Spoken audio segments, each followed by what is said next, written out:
Hello and welcome back to CFRC's Campus Beat and our coverage of AMS and SGPS elections and referenda coming up on January 29th and 30th. I'm Dinah Jansen. In this next installment of our special broadcast and podcast, we have the available recording furnished to us by the AMS from the January 23rd AMS 2025 All Candidates Debate, a historic event as it is the first unslated election of executives, where candidates now run as individuals, not as slated teams of three.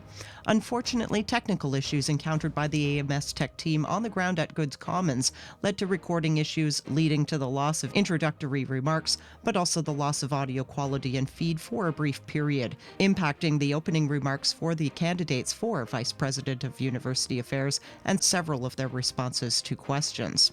CFRC has taken steps to salvage what content we could for broadcast, and we congratulate the AMS tech team on the ground who successfully remediated recording issues later in the debate, ensuring that the remaining content we will listen to is nice and clear. Video of the debate is available on the AMS's YouTube page, and audio for this broadcast is also available on CFRC's Campus Beat podcast via Spotify, Apple Music, and podcast.cfrc.ca. As some of the content was either not recorded or lost due to technical issues, we do encourage you to download the Campus Beat AMS executive candidates interviews via podcast.cfrc.ca, Spotify, or Apple Podcasts, where you can enjoy a full discussion with the VP University Affairs candidates. But for now, following the condensed remarks by VPUA candidates Drayden George and Alyssa Parissa, we'll hear opening remarks from the Vice President of Operations candidate Elena Derzhinsky, who will then field questions related to the VPOPs portfolio. After that, we'll hear opening remarks from the AMS presidential candidates Jana Ammer and Nico Brassett-Duke, who will also field questions related to the role of the AMS president. The AMS All Candidates debate was facilitated by moderators Andrew Anderson, AMS Chief Returning Officer, and Rebecca Feldman, AMS Chief Electoral Officer. We'll now turn it over to them. We hope you enjoy the program. Thank you so much. We will now start with our first question, and if you take the papers on the table and flip them over, you'll see all the questions being asked of you tonight. So the proceedings for the first question is still going to be Alyssa, then Drayden, and then we'll start the rotation. So on that note, before we go back to dinner, if you want to come up and get food, just so you don't have to wait for something very interesting that someone wants. Like, people can come get food while you go and have your time. we're on a bit of a... Okay. Okay. We're going to keep going with the debate. Okay. So, first question. Why do you want to be the Alma Mater Society's next Vice President of University Affairs? So, Alyssa. The reason I want to be the next VPUA at the AMS is because, as I mentioned previously, I was deeply inspired by people who were in the role before me. I felt like I had built a lot of skills in leadership within orientations such as problem solving, adaptability, and I really learned how to raise my voice when necessary. I've been put in positions where I had to work with Queen's administration, and it was difficult to navigate. But with the help of the current VPUA, I learned how to have that working relationship with them, but still being able to be a voice for students and stand up for what we all want and believe in. I've also been an advocate for diversity and inclusion in my efforts in orientation, and I really want to focus on that as well once I'm in office. I think the AMS is a really great organization and has a lot of potential, and we see it improved every single year. However, unfortunately, in order for us to make real change, I think we need to be able to make changes on small levels to make the lives of our students better and simpler. So, the reason I want to be VPUA in summary is I really want to do it for my fellow students and be able to be there to make their campus life better, more efficient, optimized, and be there to be a voice when necessary. Thanks.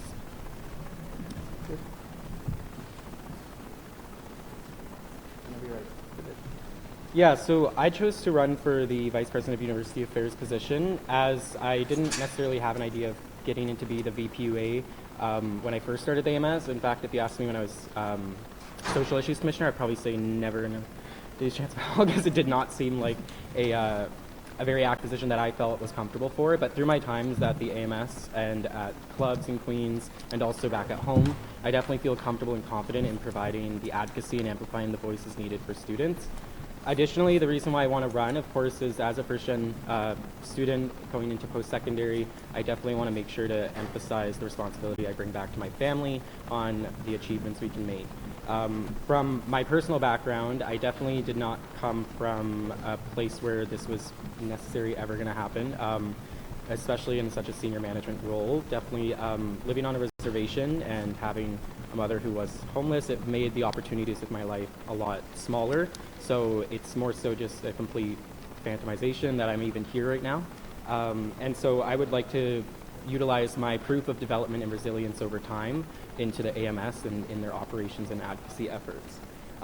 Further, the passion for community with my past lived experiences as a First Nations Indigenous man, and then also coming from reservation, out of province, and also someone who's had family members suffered from homelessness, suicide, etc. I definitely have a further understanding of some of the deeper issues here at Queen's when it comes to lived experiences, and especially for those equity-deserving individuals.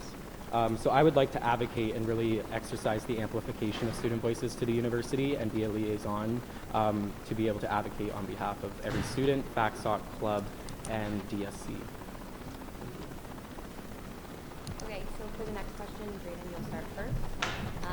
The Social Issues Commission has a mandate to engage with equity-deserving students on campus. How has your experience prepared you to support this commission? Yeah, so I think my experience here, of course, I did get the opportunity to be the first Social Issues Commissioner external, where I got to engage with equity-deserving students through programs like the Braille Labeling Program, as well as the Queer Prom that we held as the first time since, from back from COVID at that time. And also holding, even within my current year's position, was the consultation roundtables with a dedicated subsection for equity-deserving groups, where we got really good feedback on policy development, and I'd love to continue and actually expand that work and put more resources and connections towards that across the commissions. And so I feel that my experiences through the Social Issues Commission, but also as VP of IEDIAA for QBAC, we got to look over and take a lens of environmental racism towards equity initiatives and seeing working with Yellow House on how can we get Queen's University to further divest, but also incorporating environmental training as we got to do with the Social Issues Commission back in QBAC last year. Additionally, the IEDIAA work I got to do was having a demographics report and assessing how we can better improve the outreach towards getting more diverse members to our club and identifying the barriers that we're creating for equity-deserving students. And so I feel that my knowledge through my positions on clubs, the AMS, and also my knowledge through lived experiences growing up, that I can definitely advocate and amplify and understand and sympathize with students. So, how I would support this commission.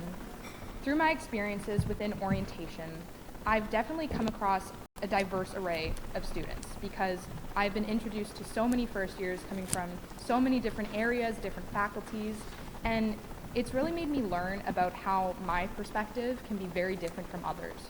And I've learned how to be very open to listening to that. And although I cannot always understand different perspectives, I can always be there to listen and help support in whatever way I can. And I would definitely bring that into the VPUA role. And I've proven with my experience in orientation, when I was a part of the orientation roundtable, I actually worked with the Social Issues Commission. We were doing, basically, we wanted to create engagement with equity-deserving students through our Instagram. So we were making sure to promote resources, having an equity live stream where we'd discuss topics with students and engage with them. And I think through that work with the SIC and also with the equity director I was working with, I was able to engage with students and help them understand where they can get better support. But I think the only thing I can do as VPUA, which is super important, is being open to listening and being open to supporting in whatever capacity that means for the Social Issues Commissioner. Because obviously, with the VPUA portfolio, there are so many other commissions underneath it. So at the end of the day, I think what my role would just be to listen to the needs of the Social Issues Commission and try and see how they're going to talk to equity-deserving students and try and support that and get the word out. Perfect. Now we'll move on. Next question, starting with Alyssa, then Drayden. So, next up, the Clubs Commission is responsible for managing 300 plus clubs on campus. Currently, the level of clubs outweighs the capacity of the commission. As VPUA, what would your approach be to improving the efficiency of this commission and ensuring that the club's community can continue to thrive? I've gotten to talk with students firsthand about this issue. I've done consultations with some students, and just yesterday someone came up to me and shared with me that they had sent 14 emails to the Commission of Clubs and they had not received a single response, which is so unfortunate as a student, especially when they're trying to explore interests at Queen's. So how I would approach this is it's very difficult when the approval of all these clubs is put onto a singular person. What I think would be the best approach would be creating a team or jobs underneath that commissioner, so that way work can be delegated amongst the team and we can create more output, quicker responses, so that way students aren't feeling like they're not being listened to or their interests aren't interesting enough to become a club on campus. I think it's really important that interests of clubs and students are promoted. So I would definitely want to create a team that is able to respond quickly and optimize that process. Perfect. Drayden, whenever you're ready. Yeah, how I would want to approach this is, and this is something that I took as practice from last year's time as clubs commissioner, is, sorry, I do think that the AMS should take an approach that maintains the ability to keep the resources and not shorten them or take away them, nor do I think we should be entertaining the ability to take away the right to make a club on campus and the ability to coagulate with your students on common interests. Now, how do we address the problem then is to expand the resources. So last year as clubs commissioner, I increased by more than $2,000 the MOU with the SGPS.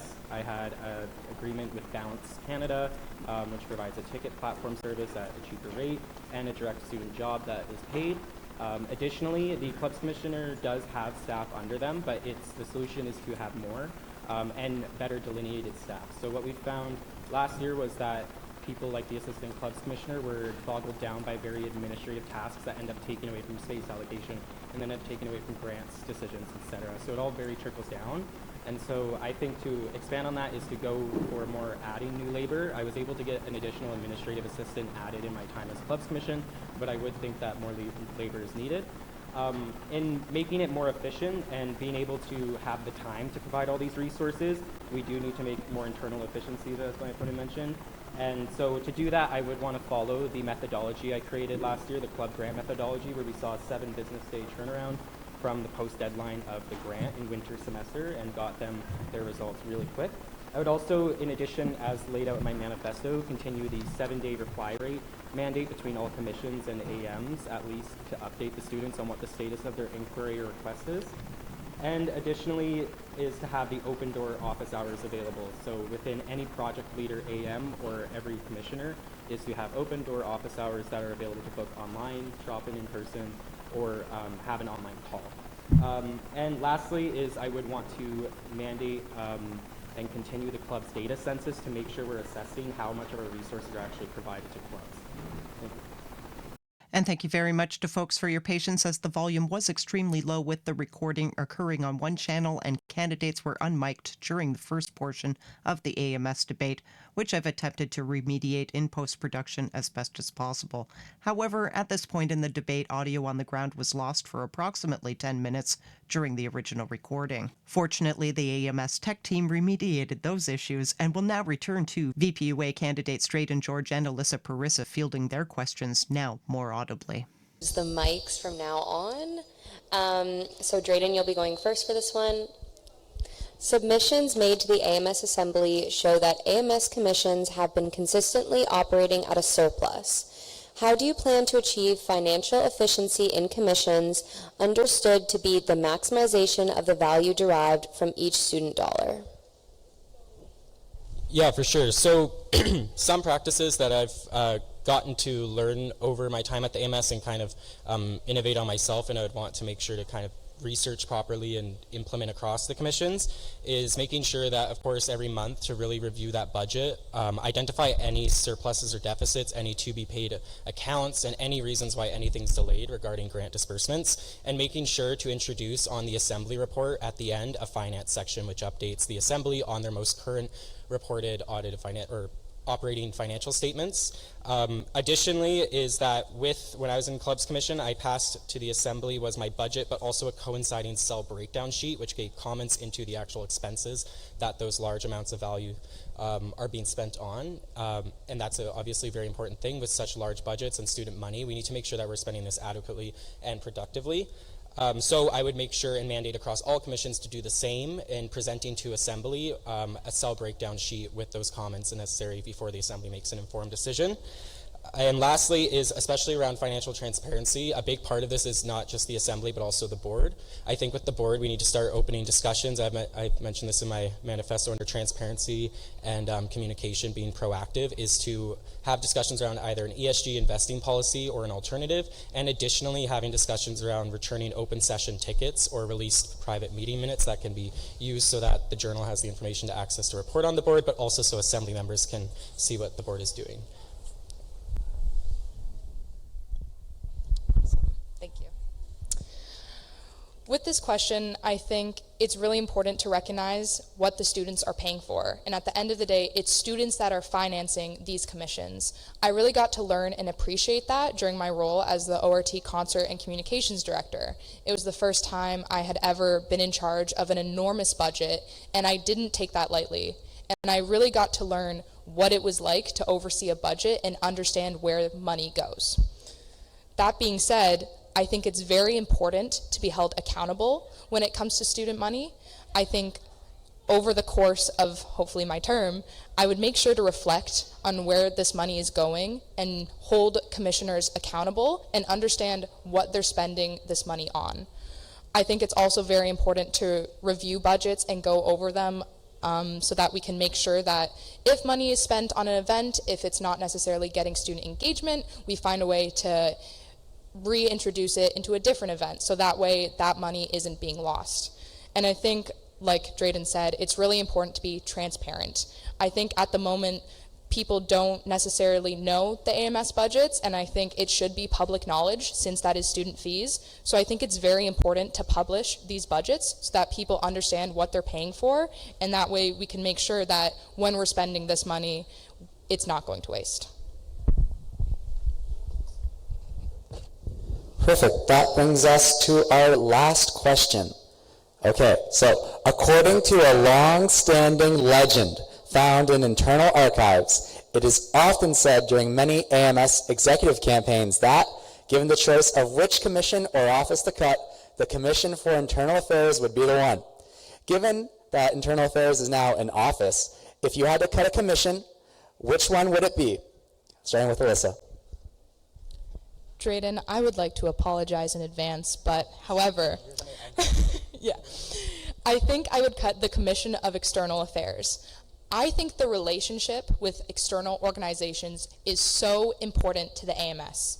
However, I think it is a huge portfolio to put on a commissioner and still be underneath the VPUA. So although I would cut that commission, I think it's a great opportunity to align ourselves with other student organizations and make that a vice president role. Because when we're being represented to the city of Kingston, USA, bylaw, I think it's important that it is a person who we have chosen to be a representative. And I think that that commission is so important. However, I think it would definitely be better used as a vice president role. Thank you. Yeah, so I actually was no offense taken to that because that is exactly how I agree. And speaking as the current Commissioner of External Affairs on leave, please. But with why and how necessarily that can get done. So the So most student unions actually across, even in the association we sit on provincially with USA, has VPEAs or VP Education, which are dedicated to external governance advocacy. That is aside from the university, because the university is a monolith on its own, so you really need a VP dedicated to that, as it is a school government, based in government. But you do need an extra VP to handle the municipal, provincial, and federal.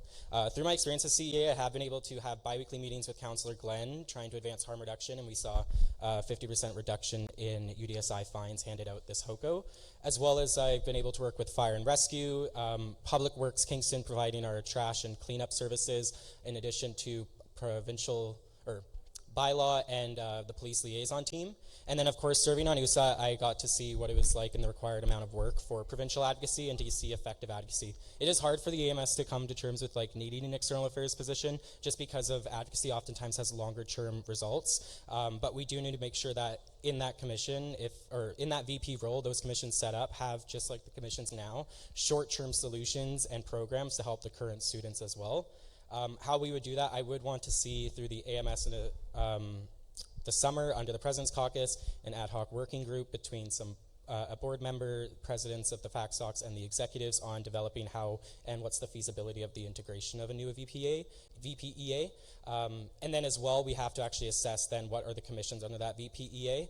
I think that the VPEA would be able to better do advancement work within the rest of the commissions, and then if the Commission of External Affairs is raised, you can bring back, if anyone's aware of the history of the CEA, is that it used to be two commissions, the Municipal Affairs Commission and the Academic Affairs Commission. So I'd want to see those come back, as we definitely need more academic advocacy regarding the Queen's Graduate Award and other financial cuts. So that type of resources and attention to detail is definitely needed. Great, thank you for both your answers. We'll now begin closing remarks, and we'll begin with Drayden. So I first off want to thank you again for all of you coming out, and want to say that I am super excited and honored to be running for the VPUA. It wasn't until last year that I officially made the decision that I thought I could be able to do this, and I'm super excited to have the opportunity, if elected, to represent you and advocate for you. I want to ensure that my advocacy is about amplification and liaising with the university on your opinions, your concerns, and what consensus us as students need for improvements in our everyday lives here at Queen's and on campus and off campus. Additionally, I would want to make sure to accentuate my 6 pillars, which is starting off with proactive transparency and accountability. If anyone hasn't seen, please check out the campus safety pillars. I know that right now there's a lot of rise in anti-oppression hate and a lot of increasing in the polarization around the world, but also on campus. And so if you want to know when you vote, what the approach is for campus safety and the transparency around that, the proactive transparency, if you will, then please go check that out. And yeah, thank you so much for everyone for having me, and please follow @Dre for VPUA. Yeah.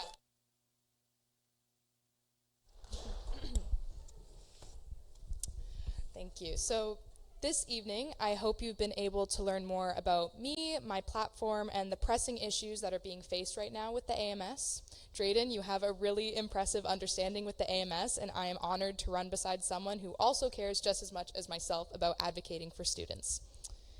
I believe that everyone wants to see the AMS improve year after year, and that the executive who steps into this role is prepared for an always changing culture.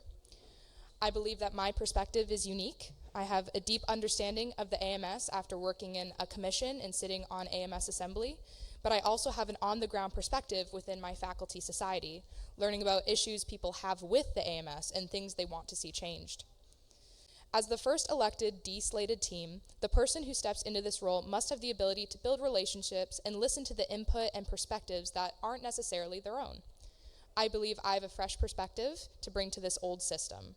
Together, we have the opportunity to create a campus that reflects the values, ideas, and passions of every student. I believe that I may be just one voice, but with your support, we can amplify the voices of many. This election isn't necessarily about me. I think it's about us, our shared future, and the community that we're building at Queen's. I think we should make this a turning point where we don't just hope for change, but we actually create it. And if you believe in a brighter, more inclusive, and optimized future built upon connection, I'm hoping that we can build that together. I think that we could all be champions. Thank you.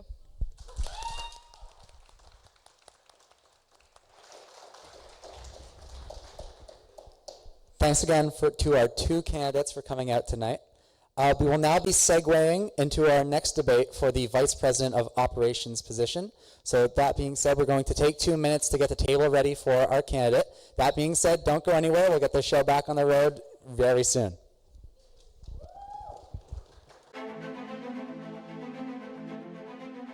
This January, the Alma Mater Society at Queen's University will hold its annual winter elections and referenda for AMS student fee collecting groups on January 29th and 30th.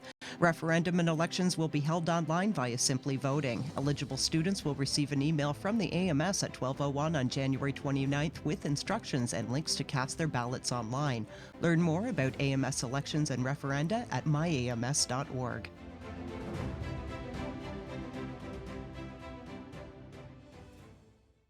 Are you looking for a summer or part-time job? On Tuesday, January 28th, over 40 employers will be in Bartlett Gym in Mitchell Hall. All Queen's students from all programs and years are invited. All students who attend will be entered into a draw for a $50 gift card to the Great Lakes Museum. Students are encouraged to sign up in My Career to receive event reminders. And we're back. We'll turn it over now to the AMS All Candidates debate moderators, Andrew Anderson and Rebecca Feldman, and the Vice President Operations candidate, Elena Nerzinski. Okay, I think on that note, we're ready to get started with the debate again for Vice President of Operations. For this position, we have one candidate, so we won't be going back and forth like the last debate. We'll just be providing an opening and then asking 7 questions. So on that note, Alana, whenever you're ready. Perfect, thank you so much. Hi everyone, my name is Elena Nerzinski. I use she, her pronouns, and I'm beyond excited to be presenting myself today as a candidate for the role of Vice President of Operations for the AMS. I've worked at the AMS for 3 years now, and I started my journey at Tricolor Outlet as a service staff. I then moved to CoGrow as a supervisor, but was quickly transitioned into the role of the Admin and Staff Relations Assistant Manager. And now I work as the Common Ground Head Manager, where I've gained experience with building a budget, a goal plan, and a marketing strategy. And I actively work to motivate and manage a team of 4 assistant managers, 7 supervisors, and over 80 service staff to attain our goals. I'm running in the election for 3 primary reasons. The first being that I want to continue acting as a mentor and a guiding resource to other students within the AMS. I want to continue to provide meaningful and experiential learning opportunities and support our service head managers and their respective teams in their roles. I'm also looking to expand collaboration within the AMS, both internally and externally, through building meaningful relationships between the AMS and other student groups. And finally, I want to learn more from the student community and implement their voices into actionable goals. My ideas involve 4 pillars, which are branding and engagement, community and relationships, accountability and efficiency, and transparency. I hope to increase AMS branding and engagement through collaboration with the AMS Marcom's office and service head managers to promote personable, educational, and accessible content across a variety of platforms. I hope to build community and relationships through collaboratively working with the AMS executive team, service head managers, commissioners, FACSOCs, and other student groups. I hope to promote accountability and efficiency through streamlining the portfolios of service assistant managers while emphasizing teamwork and creativity when problem solving with the service head managers and their respective teams to accomplish annual goals. And finally, I hope to promote transparency through the AMS VPOPs umbrella by keeping students updated on the portfolio work that I'm accomplishing and providing easily accessible and digestible information surrounding our operating budget. I look forward to the questions that I'll be presented with tonight and getting the opportunity to further present my ideas. Your first question is, why do you want to be the Alma Mater Society's next Vice President of Operations?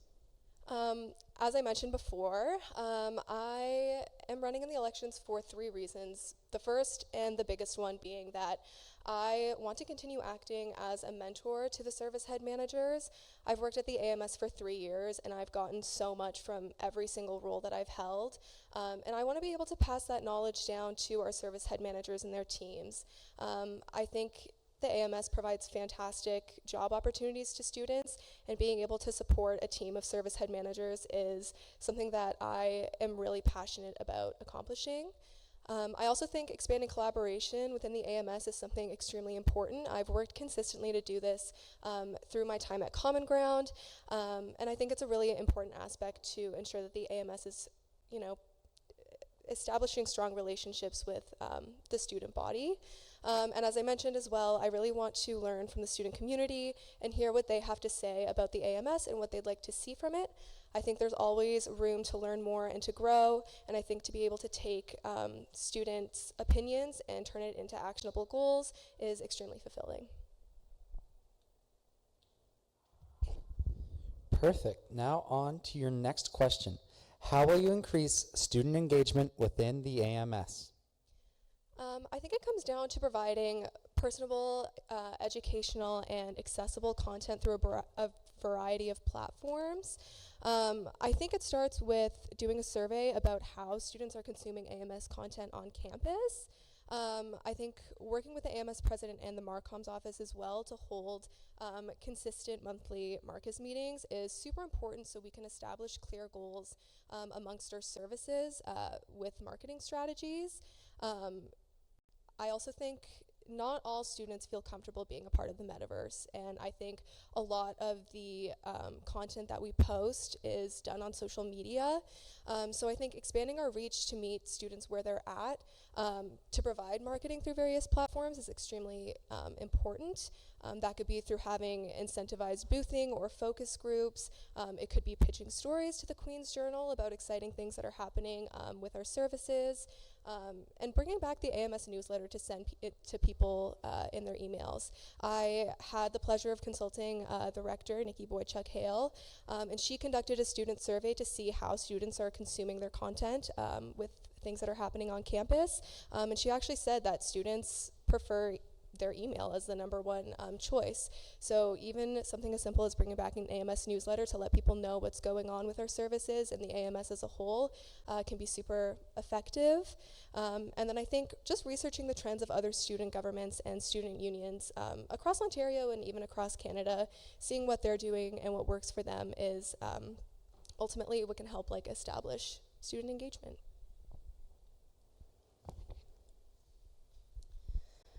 Your next question is, as Vice President of Operations, you will be directly responsible for the finances of the Alma Mater Society, Incorporated. This includes a large number of permanent staff who contribute positively to the working environment at the AMS.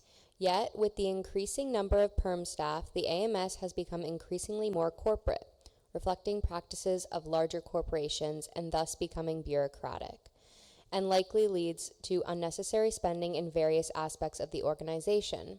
As Vice President of Operations, how do you go about untangling the organization's spending to identify areas of unnecessary spending while managing internal relationships? I think something that's important to note is when you look at other student governments across Canada, the ratio of permanent staff to students is extremely different than what we see at the AMS. The AMS has one of the lowest ratios of permanent staff members to students. We have 800 student jobs that we offer, and I think we have roughly 15 permanent staff. This looks extremely different in other student unions where they can have up to 60 permanent staff working with students. So I think that's something that's important to bring up. I think when it comes to unnecessary spending, I actually think that these jobs that we're getting from the permanent staff are important to supporting our services. The addition of the 2 permanent staff members for the Queen's Pub are going to play a key role in ensuring the success of the operation. And we're still providing student jobs. With the pub opening, we're still providing jobs to head managers, assistant managers, supervisors, tons of service staff. So I think that's a really important aspect to look at when we're considering the perm staff ratio to the student job ratio on campus. Okay, now for your next question. In fall year 2024, the AMS reported revenues of approximately $17.5 million, with a large portion of these funds coming from student fees. How does your background prepare you to responsibly manage these resources, and ensure that the financial decisions you make are in the best interest of the students you aim to represent? That's a fantastic question. I have strong experience with building a budget through my time at Common Ground. That job has provided me with the ability to look at different sectors of the service and see where we can reallocate money to provide the most to students. I intend on ensuring that these decisions are made in the best interest of the students. I think it ultimately comes down to, again, collaborating with individuals such as the Queen's Rector, or even getting the voices of our students themselves to see what they want from the organization. I think when you go to look at the biggest challenges that we're facing on campus right now, taking those into consideration and allocating resources to help mitigate those to support our students is something that should be taken into consideration when building the budget.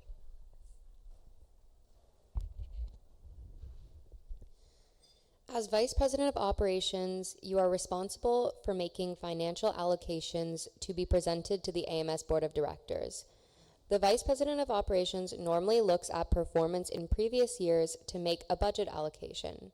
Could you describe what your understanding of the allocation process is, and how would you balance previous year's performance with the goals of the incoming term? I think my understanding of the budget allocation process ultimately comes down to reviewing how other years have performed and seeing what sectors we're overspending in and maybe what sectors we're underspending in. I think these do, change from year to year occasionally. And so just making sure that we're up to date with allocating our resources in the right places to ensure, again, that we're meeting the needs of our student population. I think when it comes to balancing the previous year's performance with the goals of the incoming team, again, it ultimately goes to looking at the needs of the students and what's in their best interest. Okay, now moving on to our next question. In recent years, there have been calls for greater transparency in relation to the investments of the Alma Mater Society. How will you work with the AMS Board of Directors to communicate transparently with students with requests to spending and investments? Oh, there we go. That's a great question. That actually is one of the pillars of my platform, is providing transparency, especially in terms of the operating budget. I will be honest, if I didn't have the experience that I have with my role now, I wouldn't be able to understand our operating budget and where our expenses are going to. I think the language and terminology that we use can be hard to digest. So I think that's a great starting place, is breaking down the budget to ensure that students from all academic and professional backgrounds can understand our operating budget and where their money is going and how we're spending it. I think it's the least we can do when it involves student dollars. So yeah.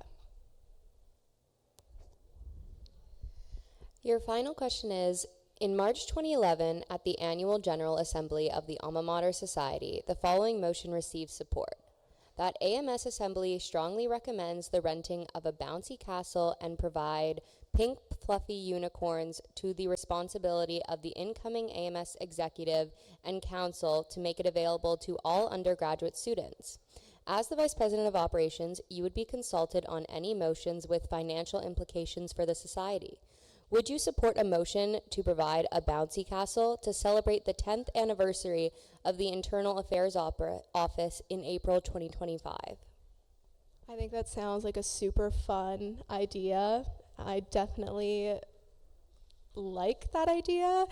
I don't necessarily know if that's in the best interest of the student body in terms of allocating our dollars to have that, but I do think that we could involve maybe our student services and our students themselves to make sure that the 10th anniversary of the Internal Affairs Office is as special as possible, but I think there are better ways to invest our dollars.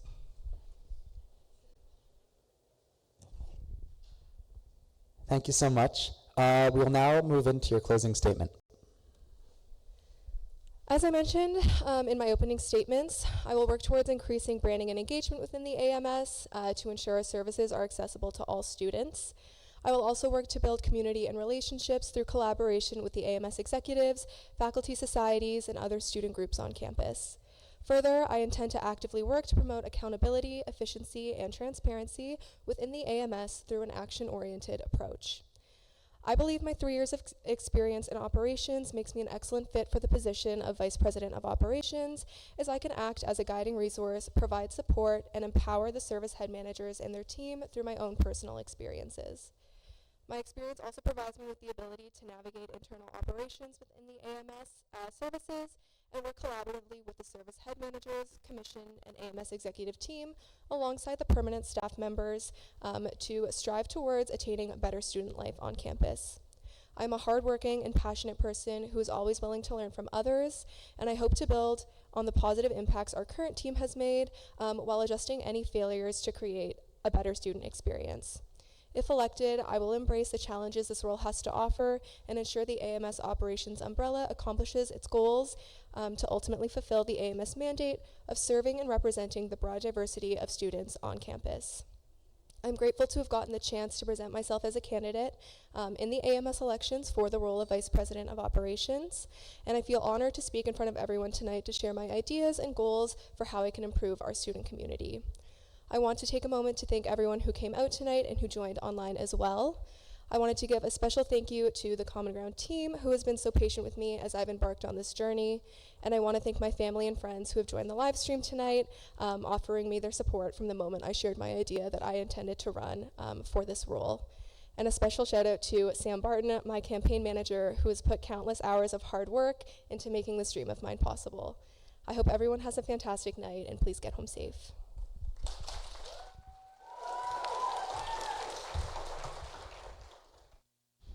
Thanks again to our candidate for being here and presenting tonight. We are now going to take another 2 minutes to set up the table for our presidential candidates. Thank you, everyone.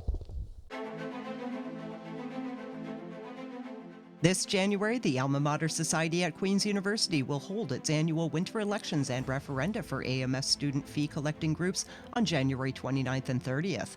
Referendum and elections will be held online via Simply Voting. Eligible students will receive an email from the AMS at 12:01 on January 29th with instructions and links to cast their ballots online.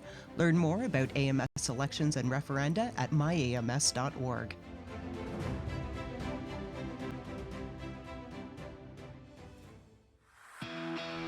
KPP Concerts and CFRC 101.9 FM present a stacked lineup of shows this January and February at the Broom Factory, featuring a mix of big-name acts and some local favorites.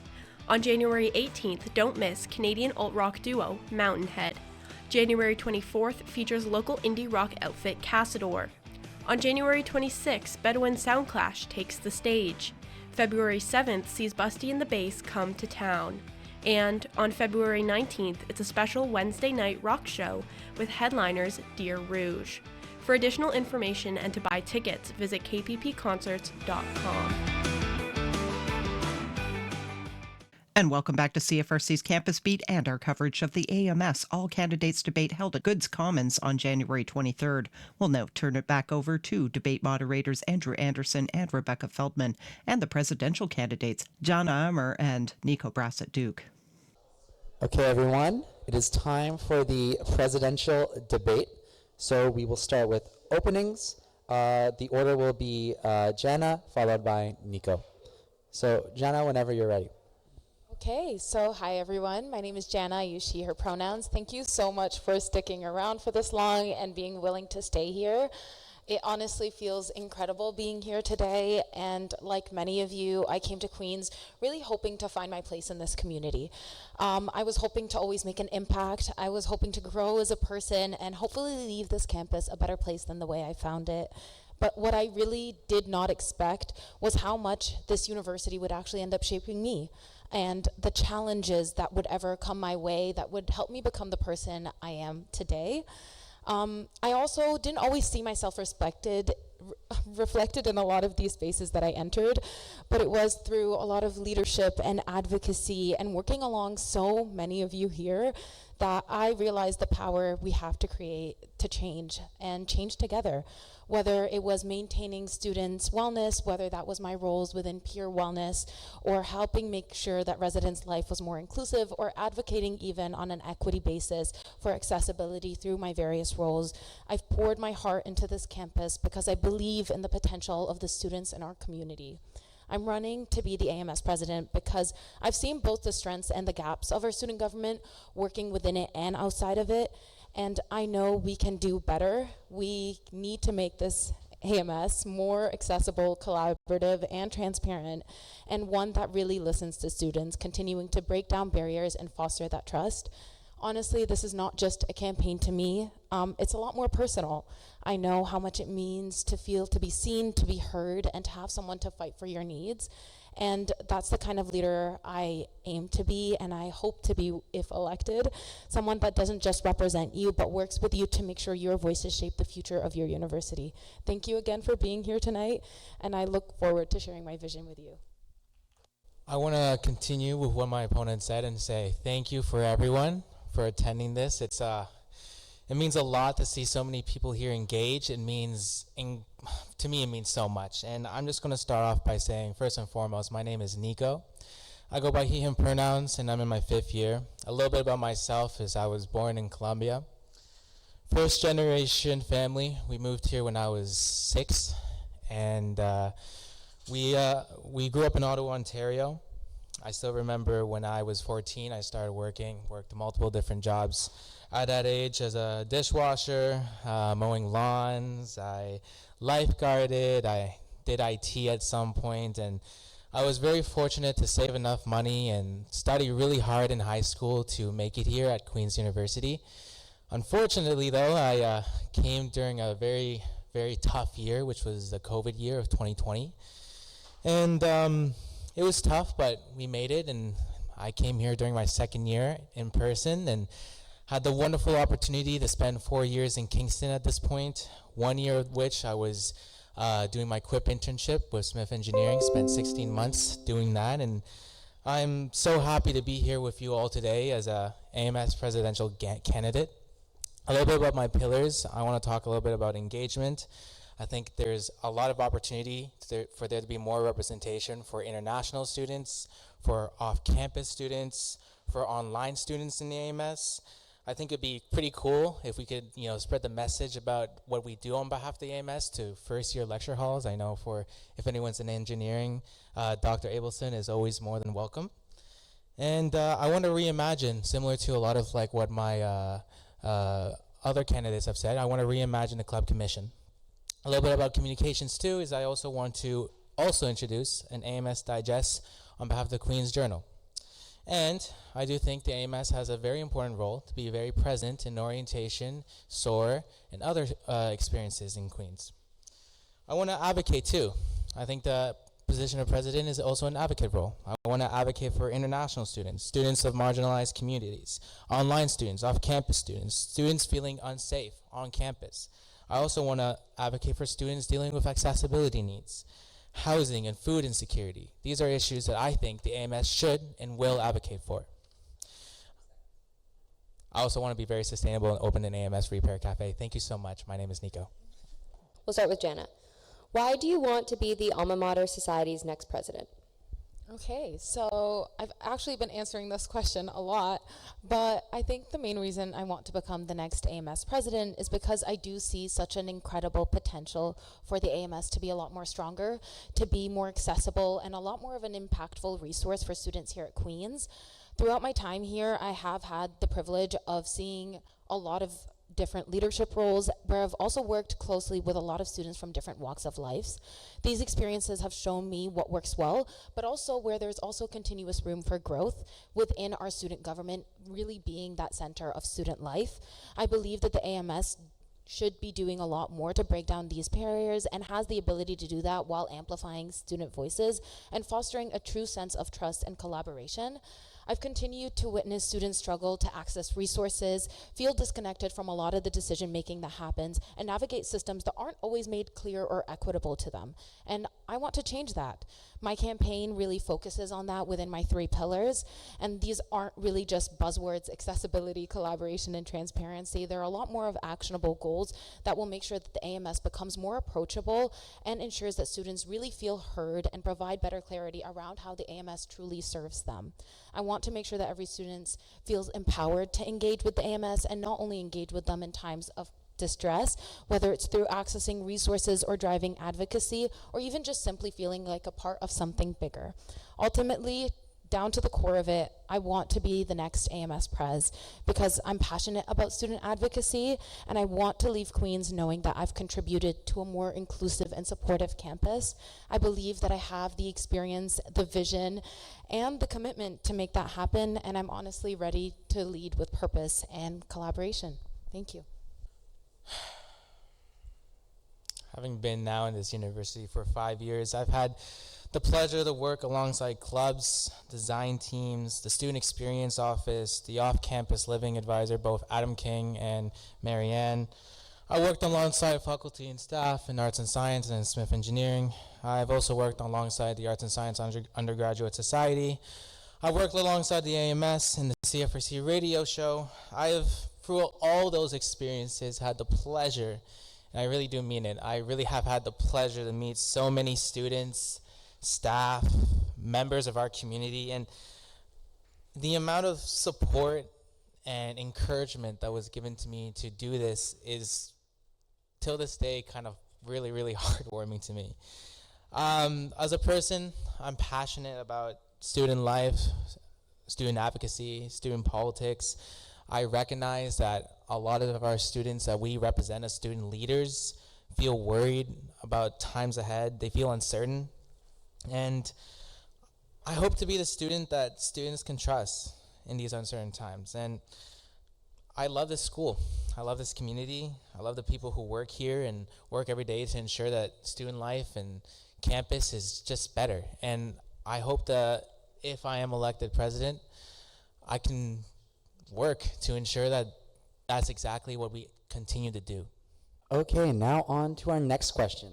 The AMS Board of Directors has a mandate to manage risk for the society, which is more often than not presented in reputation risk. How will you, as AMS president, balance the reputational risk that the board is concerned with the responsibilities of the Internal Affairs Office to promote a high level of transparency and accountability? So, Nico, whenever you're ready, you have the floor. I think the AMS Board of Directors is a very unique very unique part of the AMS that we have here. It's overlooking a lot of our financial decisions, and of course, a lot of this information that is shared upon the Board of Directors is sensitive, and I understand that. It's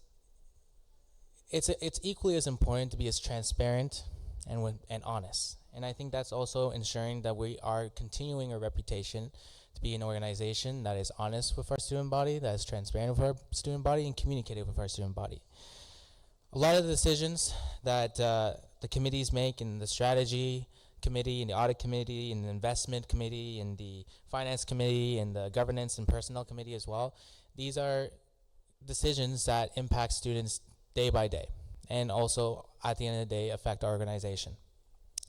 I want to make sure that our relationship as with the other members of the board is strong, communicative, and reflective of the AMS as a whole. And of course, with the Secretary of Internal Affairs Office, I think it's extremely important to remain transparent and remain honest with the individuals working in the Secretary of Internal Affairs Office, and to make sure as president that we have a strong relationship with both parts of the organization. I think it's important for anyone who is president of the AMS and the other executives to remain to have a positive and communicative relationship with both parts of the AMS. Thank you. I think when it comes to this, I think balancing reputational risk with the responsibility of the Internal Affairs Office to remain that transparent framework requires a really thoughtful and hopefully a proactive approach within clear communication and policy frameworks. First of all, transparency is not a liability. It's actually a tool for building trust.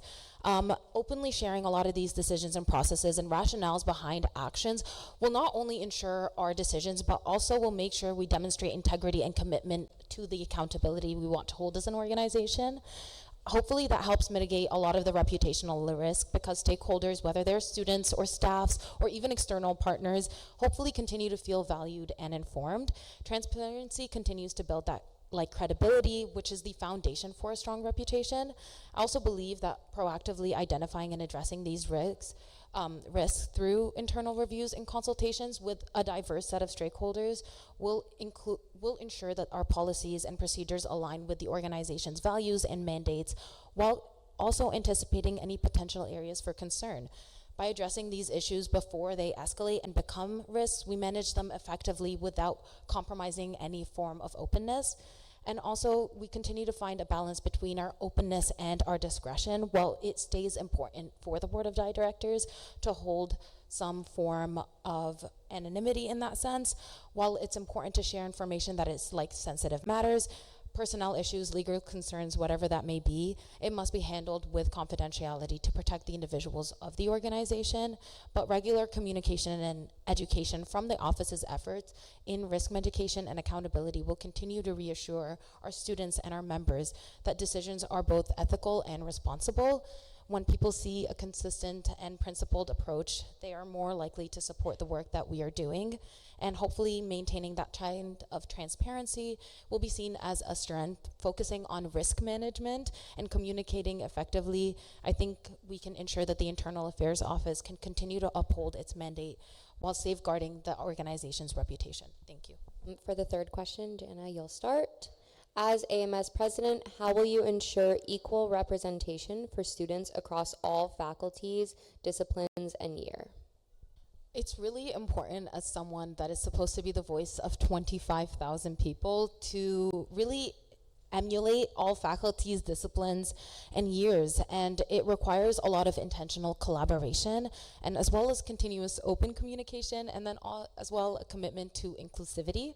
First of all, I prioritize engaging with the FACSOCs. These organizations are uniquely positioned to understand the needs of their specific diverse set of students, and by strengthening our relationships with the faculty societies through whether it's regular meetings, President's Caucus, and promoting their causes and ensuring that we have a collective vision. This could include and we could just ensure that each faculty's voice is heard and that the students' needs are continuously represented at every level. We'll also work with clubs. I think they're also really essential for connecting with the student body, whether that's diverse interests, programs, and years. We'd work to hopefully continue build some stronger partnerships with the clubs by creating a more accessible platform for them to reach out to us, whether that's through drop-in hours that I hope to be implementing, hosting events, or even promoting their causes. And really, I will knack it down to that President's Caucus is a really powerful tool for representation as well as assembly. I would really leverage these platforms to bring students together and across faculties and disciplines, and to discuss the challenges and propose solutions on an internal basis. Ensuring that every president has an equal opportunity to share their feedback, we can make sure that we address these gaps and highlight all groups on campus. Additionally, using things that are data-driven approaches to understand student demographics, we will be able to identify whoever may be left out of these conversations, whether that's through, again, the drop-in hours or town halls or feedback surveys through the marketing research team. And honestly, really targeted outreach, we can really help resource a lot of these students' voices and make sure that they're always present in the room. Honestly, ensuring equitable and equal representation means recognizing that collaboration is key for this, listening and empowering and working along FACSOCs, clubs, and other student leaders on campus. We can create a student government that truly reflects and serves the entire Queens community. Thank you. I think it's important to recognize that every faculty, discipline, even first to fourth to fifth year, have different needs and wants from the AMS. For example, the Health Sciences Society advocates for the AMS opt-in fees for online students. The Engineering Society advocates for orientation week. Different years care about different things. I think it's extremely important that we have a co-working relationship with faculties, with clubs, like my opponent mentioned, with different years and disciplines. I think that means being honest, being respectful, and being active. A lot of our students, faculties, and programs are struggling financially and in other ways, and I think the AMS has to play a supportive role. Faculty societies, clubs, presidencies know best about the issues that their students and that their students face. And I think it's important as an executive for the AMS and the organization of the AMS as a whole to listen, to engage, and to work with students, clubs, faculty societies to ensure that we are there for them and that they know that we're present and we're consistently thinking about them when passing motions. Thank you. Okay, we will now move on to our next question. How are you going to promote peace, safety, and respect on campus, especially with respect to religious minorities such as Jewish students? Nico, we'll be starting with you. I want to start off by saying a fact. And the fact is that, especially lately, our campus has not been safe for Jewish students. There's been too many instances. Not too long ago, there was an incident last year. There was too many incidences in residences, something that I had a conversation with the former resident society president, Nathan, with. And for the record, I'm glad that there has been some action and there has been cameras implemented in residences. And it made me realize I had a privilege. I'm proudly Latino. I previously mentioned that. I'm very proud of my South American backgrounds. And I feel safe being able to express that identity on campus. It saddens me that that's a privilege and that so many students can't say the same. If you're a student at Queen's University, I want this to be very, very clear. If you're a student at Queen's University, this campus is your home, and you deserve to be safe in your own home. Not too long ago, in the previous assembly, if I recall on Monday, Hillel had the opportunity to present Holocaust memorial, the Holocaust remembrance of the Holocaust. Thank you. And it made me also realize that hate crimes, especially towards our Jewish community, has always existed on our campus. And that's why I think it's extremely important that the AMS takes a very active role to ensure that there's more action being done to listen, to work, and to communicate, especially with the communities dealing with hate crimes. We have to listen to these communities. We have to also ensure that we're working with stakeholders to ensure that there's affirmative action being taken place to offer additional support, mental health support, and ensuring that our employees are trained, ensuring that we're nullifying these acts because hate crime has no place on our campus. Thank you. I think promoting peace, safety, and respect on campus, especially for religious minorities and in particular to Jewish students, is really personal to me, and I do believe that every student really does deserve to feel valued, heard, and safe in this community. Like I was saying in my opening statement, I wanted to find a community here in Queens, and I had the privilege of being able to, and it would be horrendous to know that that isn't possible for some students. First and foremost, to really ensure that we are going proactive with this, I want to continue listening. I want to listen to the experience of religious minorities on campus. It often includes the challenges that many of us may not even fully understand, complexities beyond our own understanding and our own grasp. By truly listening to students' stories, whether they're about facing discrimination, whether feeling isolated, or simply even wanting to share their traditions, we continue to create a foundation for not only empathy but solidarity. I would prioritize spaces where Jewish students and other religious minorities can also continue to share their voices without fear, knowing their concerns will lead to meaningful action. And also, I do really believe in the power of education and awareness. Within my time with the sick, really education and awareness has been such a huge part into making sure we are able to continue breaking down those barriers so all students, especially those from marginalized backgrounds, continue to thrive in our spaces. And I want to counter that by fostering opportunities to learn about one another.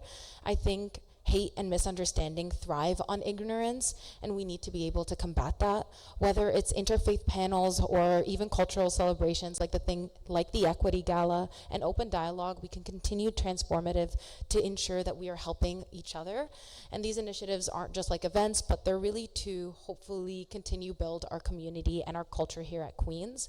I also want to ensure that there are proactive safety measures so that all students, especially those from marginalized backgrounds, continue to feel specifically and emotionally secure. So I think all of it really goes down to, my goal is to ensure that we continue building a culture of love and mutual respect. This is more than just policies or events. It's about showing up for each other consistently and standing up against hate with one another. I think it's all about celebrating the richness of the diversity brings to our campus. It's about making sure that every student feels like they belong here and are not just individuals by themselves. Jana, you'll answer this question first. In recent years, we have seen an increased number of permanent and full-time employees. Would you, as an executive, consider increasing, decreasing, or maintaining the current staffing level at the AMS? I think also it's really important to look at how our student government works. I think the increase in the recent years almost reflects a commitment to providing consistent support and expertise within our organization. With the year-over-year turnover, there is a need for institutional knowledge and there is a need for continuous support. Whether to increase, decrease, or maintain this number honestly really depends on balancing operational needs, whether financial sustainability and ensuring that student leadership development stays at the forefront of this organization. I would honestly prioritize maintaining the current number of permanent staff as we are at, while conducting a thorough review of their roles and impact. Permanent staff honestly do provide a really crucial institutional memory and stability, especially in, again, this high turnover environment. Their experiences also do provide smooth transitions, whether we're looking at things like accounting. However, I do believe that it is essential to periodically evaluate these, whether their roles are aligning and they're evolving. For example, if there are areas where students could be better empowered in decision-making roles, we could continue to explore those to enhance those opportunities. Student leadership will hopefully continue to be a core part of the organization, because at the end of the day, we are students. This is an organization that is made by students. If operational gaps are identified, I guess I would advocate. If they aren't, that is honestly based on how that turnout is. Ultimately, my approach would truly just to be to strike a balance, maintaining enough permanent staff to provide stability and expertise while ensuring that students remain the primary drivers of our organization's vision and initiatives. Thank you. As executives hopeful, I think we all have the responsibility to ensure that the AMS continues to be a sustainable organization. And I also equally acknowledge that permanent staff have the knowledge to help future executives guide the AMS forward. I think there's opportunity to expand on permanent staff. I think permanent staff offer, like my opponent already mentioned, the knowledge for future executives to really get things going fast. And I think it's extremely important that as an organization, especially like my opponent mentioned, at the end of the day, we are students. We are students who, most of us are around the age of 20, 18, 19, 21, 22, 23. And sometimes it's extremely important to have that more matured perspective from permanent staff. And I have had only the opportunity to meet one, but the only permanent staff I've ever met has been someone who's very, very kind, very lovely, someone who I seen as someone who could be communicative, supportive, and I think that's extremely important for any AMS executive to have, alongside our commissions and our head managers and everyone else a part of our team. Of course, I think there is some commissions that may need a bit more support. For example, our club commission. I think there should be discussion to see if there's any idea of expanding our permanent staff to support our clubs, as it's a growing issue. I mean, just October Assembly, if I remember correctly, that we had a conversation if we should even stop ratifying clubs. And of course we shouldn't. But I do think there's a space for expanding permanent staff, and I would totally be open to exploring the idea with the Vice President of Operations and the Vice President of University Affairs to see the logistics behind it, but it's something I would most definitely support. Okay, we will now move on to our next question. Do you plan on advocating for undergraduate students impacted by the budget cuts? Nico, whenever you're ready. I think it's very, very fair to say that students feel anxious, they feel concerned, they feel worried, uncertain about the times ahead. I've had the wonderful opportunity to, and the ACES assembly, the ACES team might be able to back me up on this. I had the wonderful opportunity to discuss with Dean Bob Lemieux and the ACES assembly back in December. And back then, we had discussion of budget cuts happening to the Faculty of Arts and Science and how that may impact programs, how that may impact students. And it's extremely, extremely important that we ask hard questions. I think as representatives, as student leaders, we have to do that, and that's exactly what I did. I hope that our relationship with the university administration can be transparent, it can be honest. I respect the university administration, of course, but I also am not afraid to ask hard questions. To answer this question of do I plan on advocating for undergraduate students impacted by budget cuts, the answer is this: yes, of course. Because those students are students that are very, very much worried about everything going on. And as the AMS, as a representative of all students, a student-run organization, the oldest of its kind here in Canada, we have a fundamental responsibility to ensure that this organization is standing strong for students that are worried and that are just generally just concerned. I've had too many conversations, may I add. I've had too many conversations with students coming up to me, from the last few days of campaigning to even just one-on-one conversations with just me being me as a normal student talking to people, of just students being like, am I even going to be in my program in 3 years? Am I even going to be able to graduate in my program? This is so concerning. I've also had the wonderful opportunity to talk with programs and department heads, more specifically in the class of drama and linguistics. These programs and the students that are in these programs need to be heard. And the AMS, again, may I have to add, to repeat this, the AMS has a fundamental responsibility to ensure that when we're talking with the university administrators, when we're talking with people who are making these decisions, that we make the voices of students clear. Of course, I understand we have to have a working relationship, but to be clear, yes, I will be supporting students who are impacted by budget cuts. I hope I made myself extremely clear. Thank you. Almost to reaffirm what Nico said here, budget cuts are really important to address. That is something that I do very heavily plan on advocating for. A lot of that within even the changes with the degree frameworks that arts and science has been seeing, directly impacting a lot of students' experiences and opportunities. I think it makes it extremely crucial for the AMS and myself, if elected as AMS president, to continue advocating for them. Firstly, I really do want to ensure within my advocacy process that students' voices are continuously represented in the decision-making processes. If this involves regularly meeting with the faculty leadership, so our ASIS exec, and to ensure that there is a rationale behind these changes. I've had the chance to talk to the dean. The dean of arts, I also had the chance of coming to an equity town hall we once hosted when I was the social issues commissioner.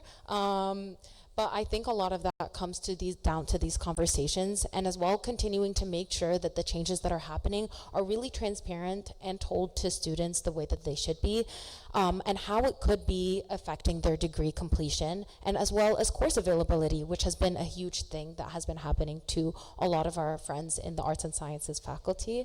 I would also really push for a lot of consultations from the senior admin making these decisions on behalf of them. And as well as making sure to take a lot of these opinions and a lot of what the students have been telling me back to the University Senate to ensure that they are going to the accurate avenue for advocacy.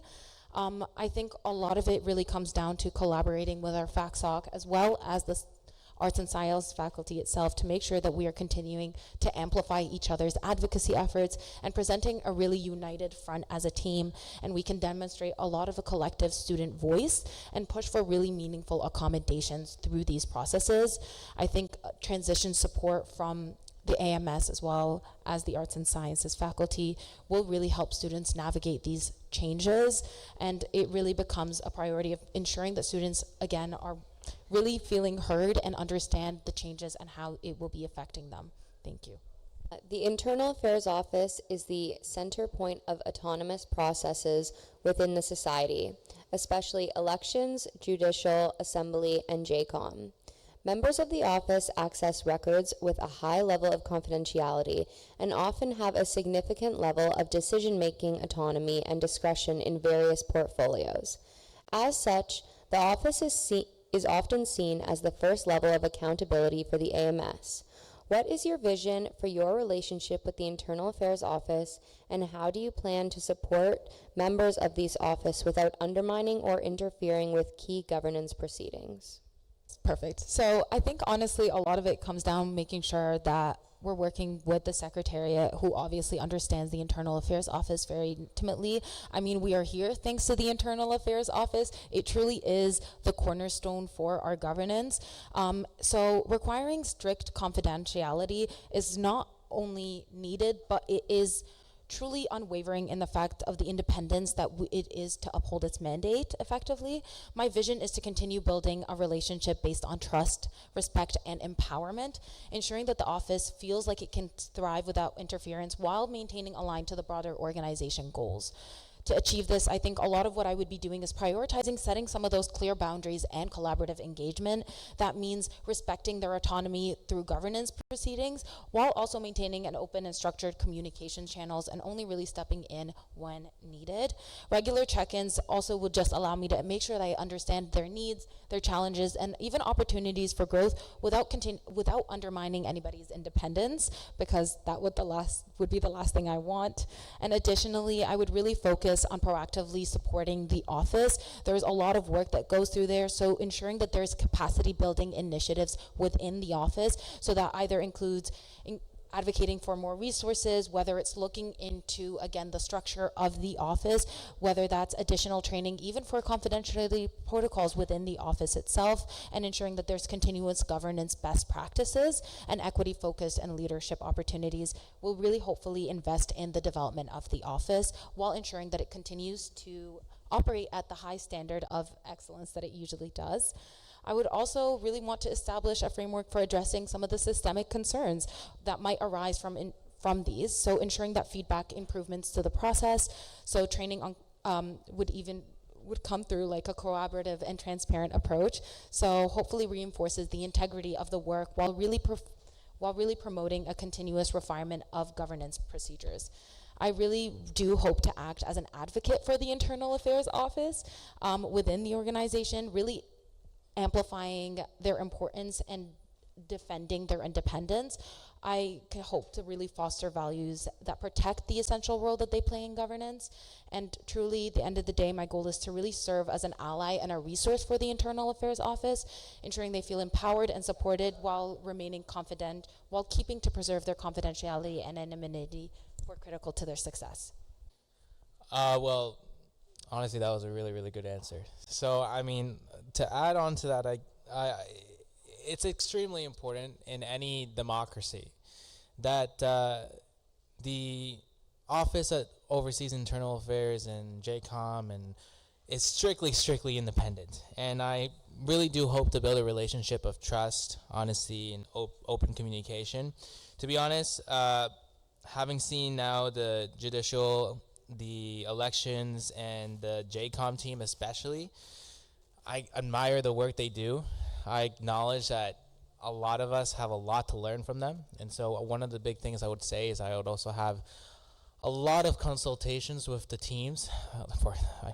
Shout out to the elections team. I've probably sent them way too many emails about what can I do and what I can't do. So I think it's extremely important that the executives of the next AMS team learn from our internal Secretary of Affairs and office and continue that relationship of open communication.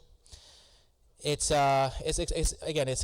extremely important to ensure that they are independent and that there's no interference in what they do. I again admire what they do, but it's also important to have a really respectful and co-working relationship with the secretariat and his or her or they's team. And yeah, I mean, to be honest, a lot of you had a really good answer. So it's that's all I would say about that. Thank you. Okay, we'll now begin closing remarks. Nico, we'll start with you. First and foremost, I do want to start this off by thanking my team. I know you guys are watching online, and the amount of work that you guys have done, the dedication, the passion, it's the only reason why I have 8 hours of sleep. I think this election is so unique because it's the first deslated election. And I think for that reason, me and my opponent, Jana, have extremely big responsibility to ensure that we set a standard for many generations to come. Hence why I'm personally inviting Jana for a coffee chat after this election to discuss a little bit about our platform ideas and everything else, because I think regardless of who wins this election, I'm sure students will make a very, very tough decision. But regardless of who wins this election, I do know that the executive, especially the AMS executive, AMS president, is someone who cares, someone who's passionate, and someone who's willing to put the work day and night, 9 to 5 plus more, to ensure that students are heard. And I think that's very important. I also want to invite Jana, her team, our VP Ops candidate, our VP UA candidate, and their teams and their supporters to the town hall on January 30th to support the AMS, to support our busted fees, because I think it's important as student leaders that we organize and that we unite in causes that directly affect our student body. And for my final message, which may be my final message, my final message is this: get organized, stay united. There's a lot of issues ahead of us. It's been a pleasure to call this place my home. It's been a pleasure to call this place a home. It's been a pleasure to touch so many students and so many people.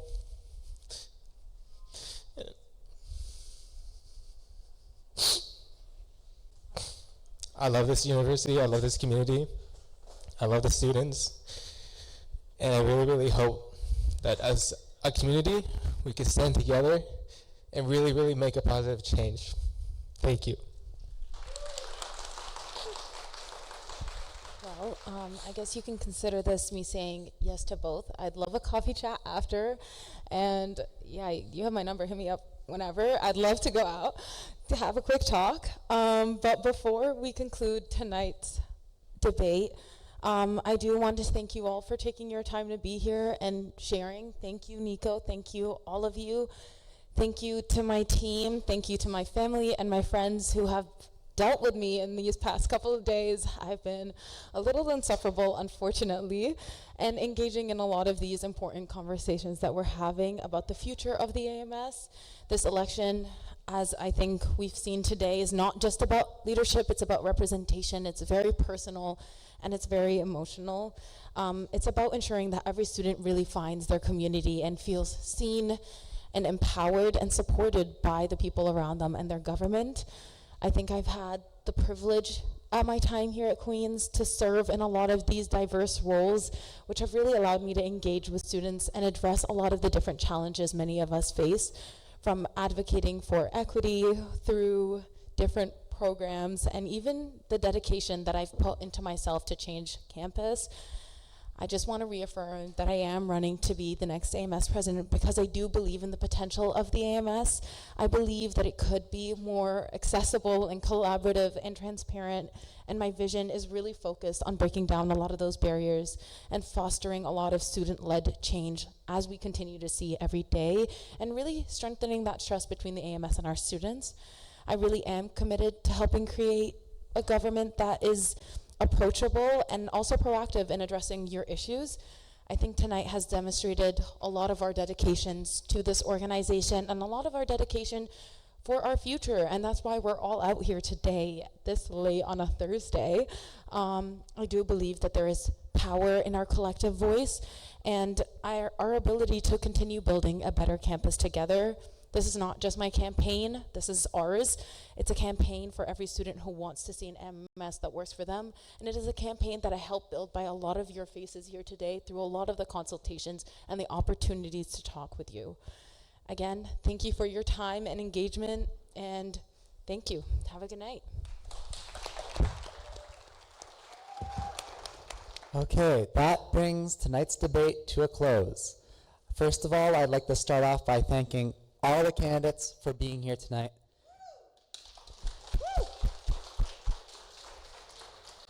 I would also like to thank everyone who came out tonight. I want to give a special... I would like to give a special thank you to Sylvie, the Secretariat of Internal Affairs, for her guidance during this election season. I'd also like to thank our elections deputies for all their help and volunteer work. On that note, and it can't be said enough, we encourage you all to vote in this winter's AMS elections and referenda on January 29th and 30th. On behalf of Rebecca and I, thank you, everyone.